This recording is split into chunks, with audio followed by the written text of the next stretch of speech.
Well, there's been a lot of talk lately about a so-called full-scale attack on silver, with people saying the paper market is smashing price, the exchange is turning the screws, and the banks are trying to escape a trap before physical demand corners them. So in this video, we're going to separate fact from fiction, and you are going to walk away a lot smarter and a lot more confident about what is actually happening in this market. And just so we are all on the same page, today is Friday, April 10th in New York. Let me know in the comments what day and date you are watching from. And one quick thing before we get into it, if you value this kind of work, support the channel by subscribing and comment "Our John AG" so I know you are here. Now, if you've been hearing these claims, you already know the basic pitch. The idea is that silver and gold are not really trading on clean supply and demand right now. The idea is that giant paper positions can lean on price, margin pressure can knock out weaker traders, and then the people with the deepest pockets can buy time, while physical buyers keep asking for the real thing.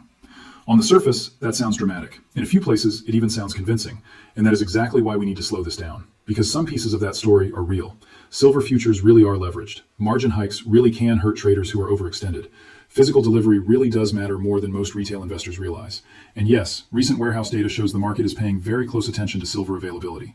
But some of the loudest claims being repeated right now either leave out important context, stretch partial facts too far, or flat out don't match the latest public numbers. Let me show you what I mean. First of all, let's start with the simplest piece of this entire story, because if you miss this part, everything else starts sounding like magic. A standard silver futures contract on COMEX represents 5,000 troy ounces. That part is straightforward. And with nearby silver futures recently trading in the mid-70s, one contract can control metal worth somewhere around the high 300s of thousands of dollars, even though the margin required for a nearby contract has been only a fraction of that notional value. CME's posted margin for the nearby April contract has been a little above $50,000, which tells you immediately why this market can get violent when it starts moving fast. So if you are a trader using futures the wrong way, not as a hedging tool, but as a giant borrowed bet, you are basically sitting in a house with very thin walls during a windstorm. As long as the weather stays calm, you feel smart, you feel efficient, you feel like you discovered a cheat code. But once the wind picks up, once volatility jumps, once the exchange raises the cost of staying in the trade, all of a sudden that position that looked clever starts looking fragile. And that is not theory. We just watched silver rip to a record high in late January and then suffer one of the ugliest reversals the market has seen in decades. Recent market reporting describes silver as a small, volatile asset prone to squeeze attempts, and after hitting a record high near the end of January, the metal gave back more than a quarter of its value in a day as technical selling and stop-loss orders fed on each other. In other words, when this market loses balance, it does not drift, it lurches. Now, this is where a lot of people make a jump that is a little too clean for me. They say, see, the exchange raised margin, the price broke, therefore this was an intentional hit job. I think that is too simplistic. Not because the market is innocent, not because large players never lean on price, they obviously do, but because exchanges also raise margin when volatility explodes and when clearing risk rises. That is part of their job. So, can higher margin create forced selling? Absolutely. Can it flush out weak hands? No question. Does that automatically prove a coordinated rescue mission for banks? No, it does not. That distinction matters, because if you blur those two things together, you stop analyzing the market and you start narrating it. And narrating is fun, but it can get expensive. Still, the pain on leveraged longs is very real. Think about it this way. If silver is racing higher and you keep adding contracts because the gains look easy, your account can look brilliant right up until the moment the rules get tighter or the market snaps lower. Then your unrealized gain shrinks, your collateral demand rises, and suddenly you are not making decisions anymore. The market is making them for you. That is how people get forced out. Not because the long-term thesis is dead, but because leverage turns timing mistakes into account damage. And that is why I think the strongest part of the bullish silver argument is not the paper market conspiracy language.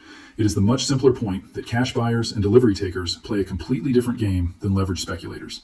If you are sitting on futures with borrowed exposure, you can be shaken out. If you are paying cash and you actually want metal, you are much harder to scare. That brings us to the second major piece of this story, and this is the part that most people hear about, but almost nobody explains clearly. What does it mean to stand for delivery? It means the contract holder does not close the position, does not roll it forward, and does not just take the trade off the screen. Instead, that holder stays in the process and takes delivery through the exchange mechanism. CME's own delivery material makes clear that the short who intends to deliver has to submit a notice and match that intention with metal warrants. This is not just a vibe. There's an actual process behind it. And once you understand that, the warehouse categories start to matter a lot. COMEX silver is generally discussed in two buckets, eligible and registered. Eligible silver is metal that meets the contract specs and sits in an approved depository, but it does not have a warrant issued against it. Registered silver is eligible silver that does have a warrant, which means it is deliverable against the contract. CME's own filings spell that out very plainly.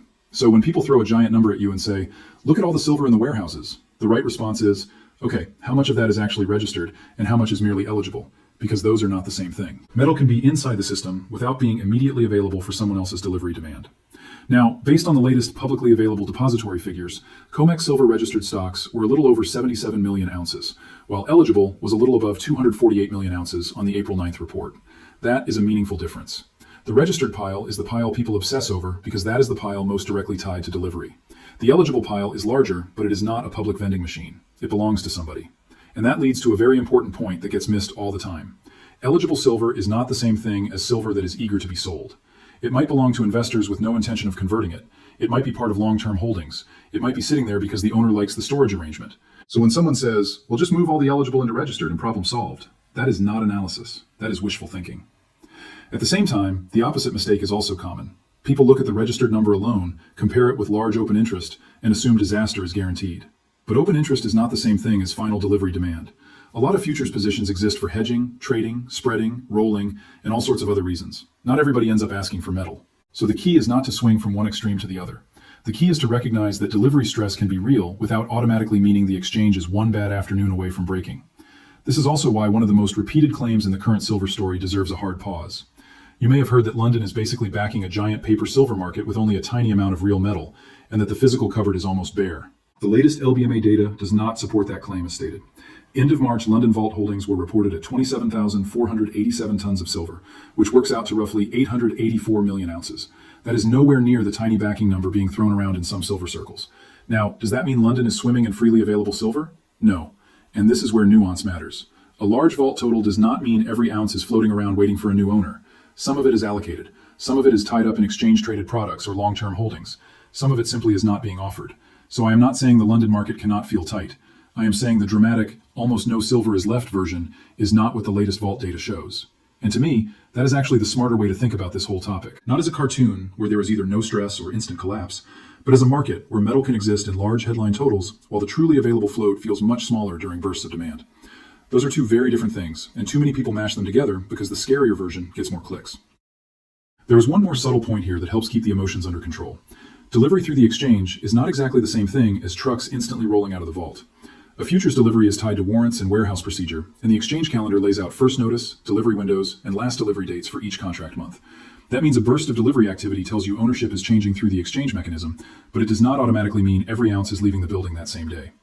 Sometimes metal moves out. Sometimes it stays inside approved storage under a new owner. That is another reason the loudest inventory panic takes can mislead people.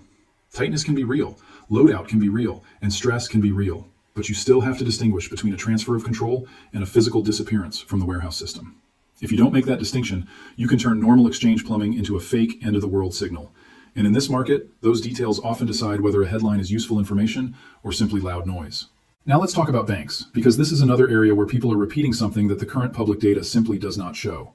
A lot of posts going around say US banks have already flipped and are now largely net long silver, leaving somebody else holding the bag.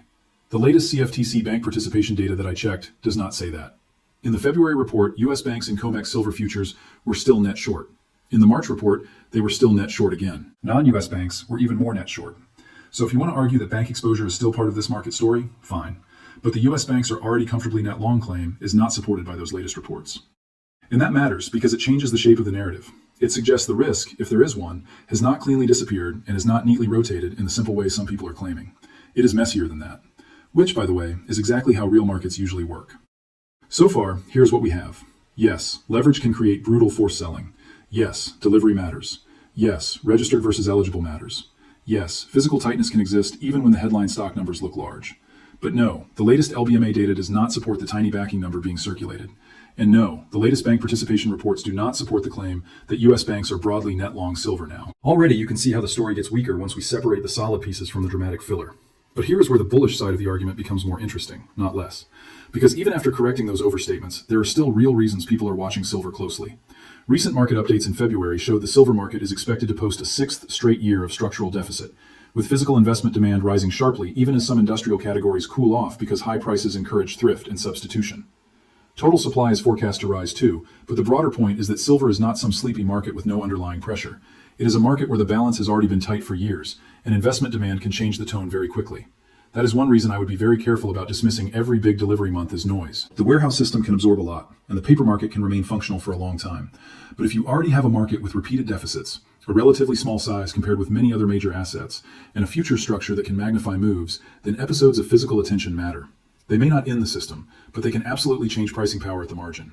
From recent market updates, we have also seen that silver can move in almost absurd bursts when the setup gets crowded. Recent market reporting described London tightness last year easing only after large shipments came in from the United States and China. That should tell you something. It should tell you that this is not a giant frictionless market where metal teleports instantly to wherever it is needed. It can tighten, it can distort, and when it does, prices and spreads can get wild. Now the competitor style story usually takes that real point and then jumps straight to, therefore, every downtick is suppression and every rally is proof the end is near. I do not think that leap is necessary. Silver can be structurally tight and still fall hard. Silver can have legitimate delivery interest and still get smoked when the macro backdrop turns against it for a while. Those things are not contradictory. In fact, this is where gold and silver investors often get tripped up during geopolitical events. They assume more conflict must mean an immediate straight line move higher in precious metals.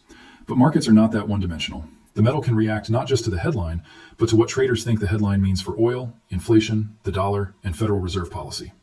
That is why you sometimes get a move that feels upside down. The latest macro backdrop fits that idea pretty well. The Federal Reserve held the target range at 3.5 to 3.75% in March and said it would keep evaluating incoming data and the balance of risks. In other words, policy is not on autopilot toward easier money. And when the market thinks rate cuts might be delayed, that can create a headwind for metals in the short run, even if the long-term story remains intact.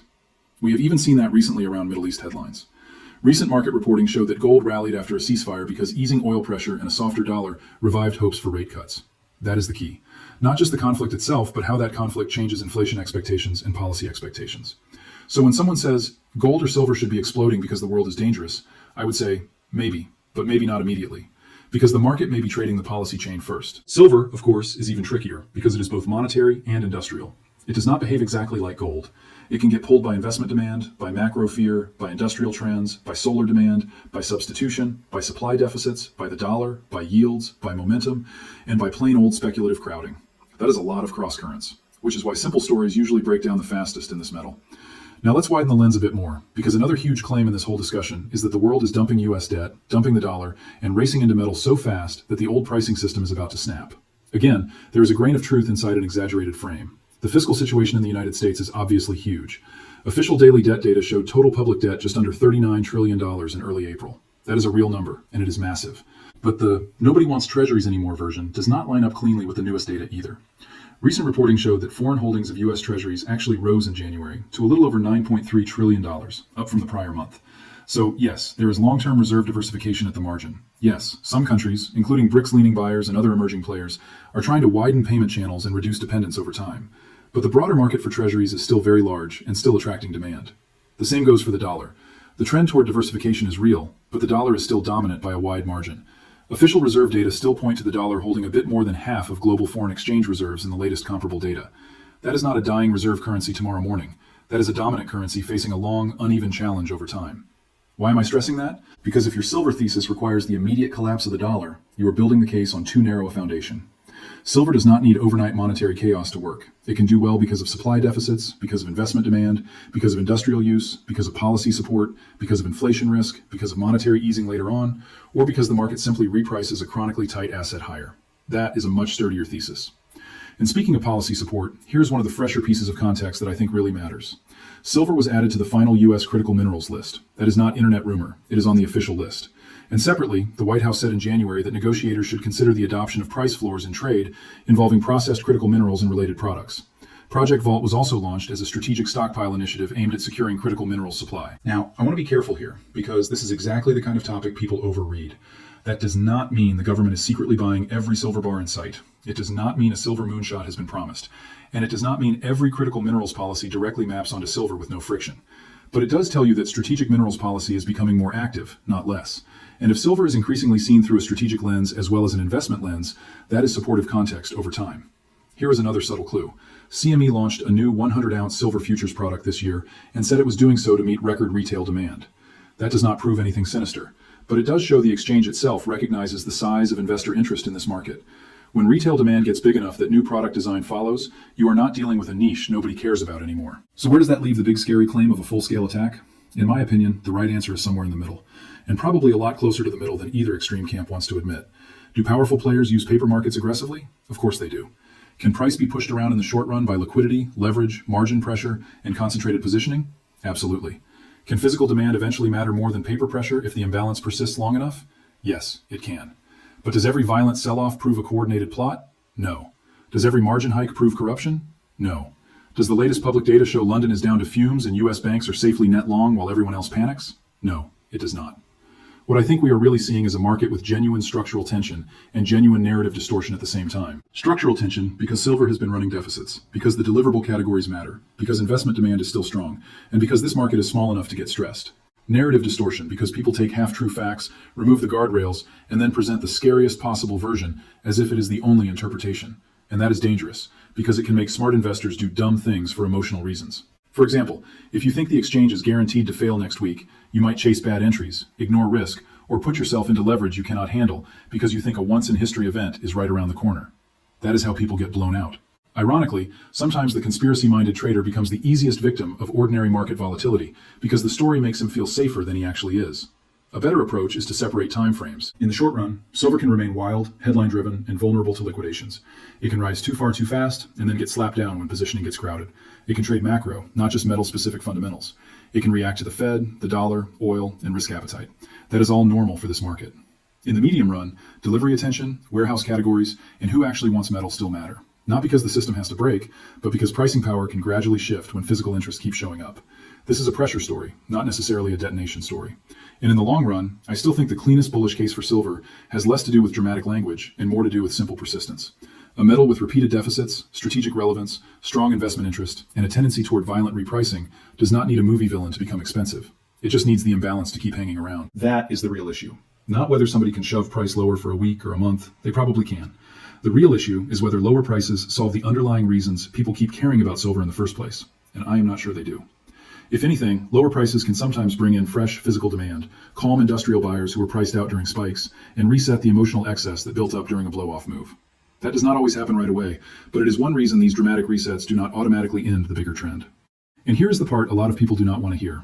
A healthy bull market does not need permanent panic. It does not need exchange failure. It does not need every bank to get trapped in public. In fact, the cleanest path higher is often the boring one. A market keeps tightening, investors keep returning, policy becomes quietly more supportive, and price eventually reprices without the entire plumbing system exploding on camera. That is a much more investable outcome than the apocalypse version. So let me ask you this. Do you think silver's next major move comes more from physical tightness or more from a shift in Fed expectations in the dollar? And second, do you think the market has been exaggerating the idea of an instant paper collapse, or are most people still underestimating delivery risk? Let me know in the comments. And one more thing, because I always like to keep this grounded.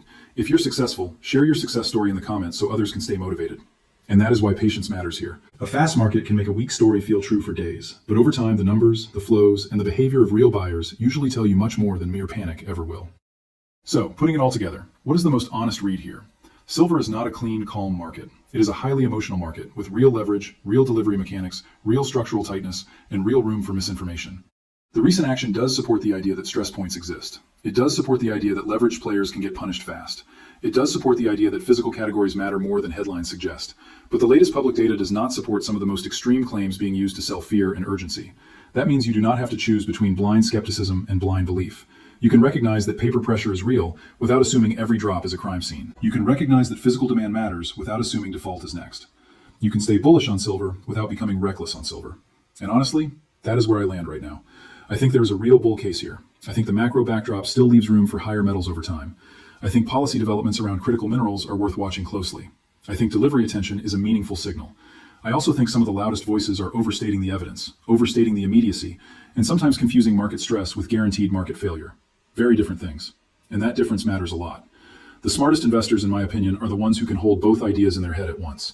They can say, yes, this market is under strain, and at the same time say, no, I am not going to let a dramatic narrative do my thinking for me.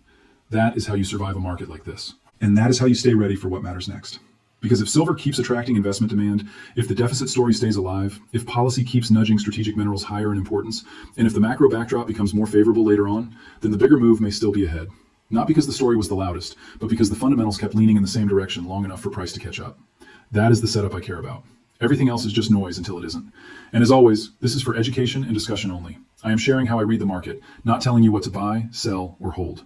Do your own homework, manage your risk, and never let a strong story talk you into a position your account cannot comfortably carry.